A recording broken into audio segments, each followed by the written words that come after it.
Hola, hola, ¿qué tal? Es un gusto volverlos a ver por estos medios. Es un grato saber de ustedes, querida comunidad tan hermosa. El día de hoy me encantaría hablar un poco más sobre el despertar espiritual porque es algo que se ha estado posteando más en mis redes sociales.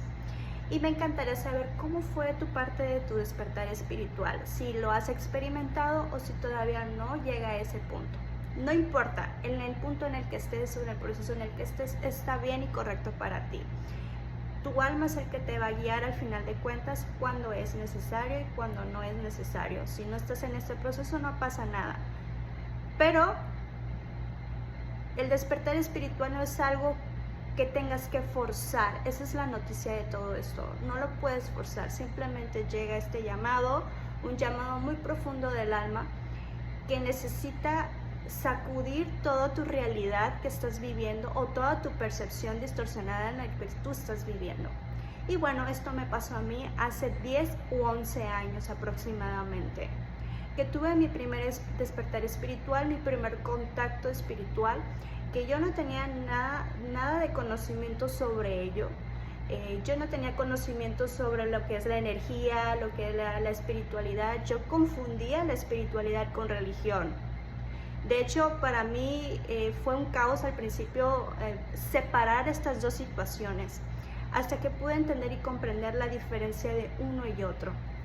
Y seguramente te ha pasado a ti.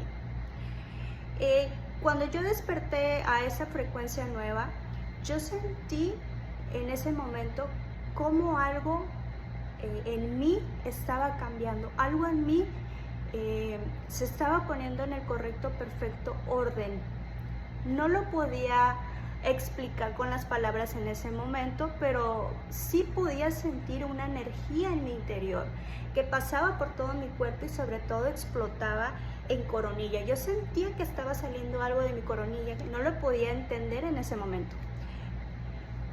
Cuando yo empecé a mi despertar espiritual, yo estaba haciendo decoraciones o arreglos de mesa justamente para el cumpleaños número 1 de mi hijo. Y estaba tan concentrada haciendo los arreglos, poniéndole aquí, poniéndole allá. Y junto a ello puse mi lista de música.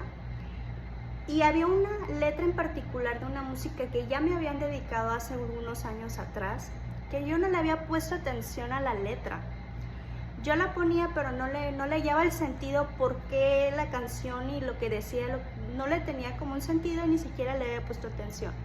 Pero en ese momento que yo estaba haciendo los arreglos y estaba haciendo las cosas tan concentrada, y en eso escuchando la letra de la canción y el tono de la canción, sentí cómo pude comprender y entender perfectamente la letra, lo que quería decir. Era como un mensaje tan profundo que mi alma conectó en ese momento, que tuve la necesidad de llorar y llorar. Todo ese día estuve lloré y no podía parar de llorar, pero no era algo desde adentro. Sentía que la necesidad de estar llorando y no sabía por qué estaba llorando y no podía parar de llorar.